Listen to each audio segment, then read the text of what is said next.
Kamis 2 Mei 2024, pemerintah Kabupaten Tulungagung menggelar upacara Hari Pendidikan Nasional, Hari Otonomi Daerah ke-28 dan Hari Kartini tahun 2024 yang bertepat di halaman Pemkab Tulungagung. Bertindak selaku Inspektur Upacara PJ Bupati Tulungagung, Dr. Insinyur Heru Susono MT. PJ Bupati Tulungagung menyampaikan bahwa tema Hari Pendidikan Nasional tahun 2024 ini adalah bergerak bersama, lanjutkan merdeka belajar. Dengan semangat bergerak bersama, lanjutkan merdeka belajar, kita galakkan gerakan merdeka belajar membuat semakin sadar tentang tantangan dan kesempatan yang dimiliki untuk memajukan pendidikan di Indonesia. Kemudian PJ Bupati Heru Susono juga menyebut bahwa pada kesempatan ini digelar upacara Hari Otonomi Daerah ke-28 dan Hari Kartini, di mana tentang pentingnya peringatan Hari Otonomi Daerah dan Hari Kartini. PJ Bupati Tulungagung menjelaskan RA Kartini merupakan tokoh inspiratif yang telah meninggalkan warisan yang tak ternilai bagi bangsa ini, di mana perjuangan Kartini saat ini dimaknai dengan pembangunan yang responsif gender. Kemudian PJ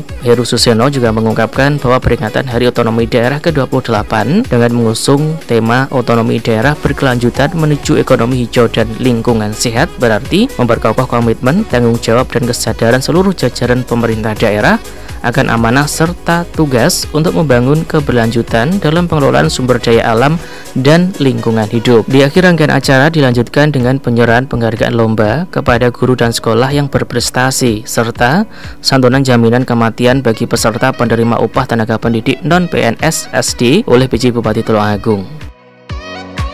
Jadi rekan-rekan media, hari ini kita bersama-sama memperingati nasional jatuh pada 2 Mei yang dirayakan dengan peringatan untuk Hari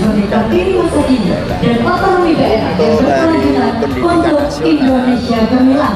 Karena era sekarang itu yang digalakan adalah bagaimana murid-murid kita, bagaimana mahasiswa kita supaya lebih banyak belajar, bukan hanya urusan di dalam kelas, tetapi dia mengenal dunia usaha, mengenal dunia kerja. Makanya pemerintah mentargetkan bahwa tahun depan untuk Merdeka Belajar masih tetap dilanjutkan sesuai dengan temanya tadi, terus bergerak melanjutkan Merdeka Belajar. Saya pikir ini penting karena kita tahu bahwa anak-anak yang kita didik, baik itu di tingkat pendidikan dasar maupun di pendidikan tinggi, endingnya adalah dia bagaimana bisa mendapatkan pekerjaan yang layak sesuai dengan kompetensi.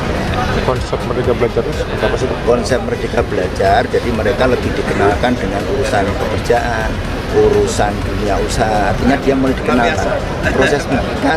Selain pendidikan di kelas juga dikenalkan proses-proses dunia usaha dan dunia kerja supaya dia pada saat nanti masuk ke dunia usaha atau dunia kerja tidak gagap lagi. Kesempatan siswa berkebutuhan gimana Pak? Kenapa? Kesempatan siswa berkebutuhan gimana dalam konsep Merdeka Belajar? Berkebutuhan khusus itu kan tetap diakomodir, terutama di SMK kan ada pelajaran-pelajaran atau kurikulum-kurikulum yang memang spesifik untuk mereka yang berkebutuhan khusus. Artinya mereka yang bentuk kan tidak boleh tertinggal, mereka yang berkebutuhan khusus kan tidak boleh tertinggal.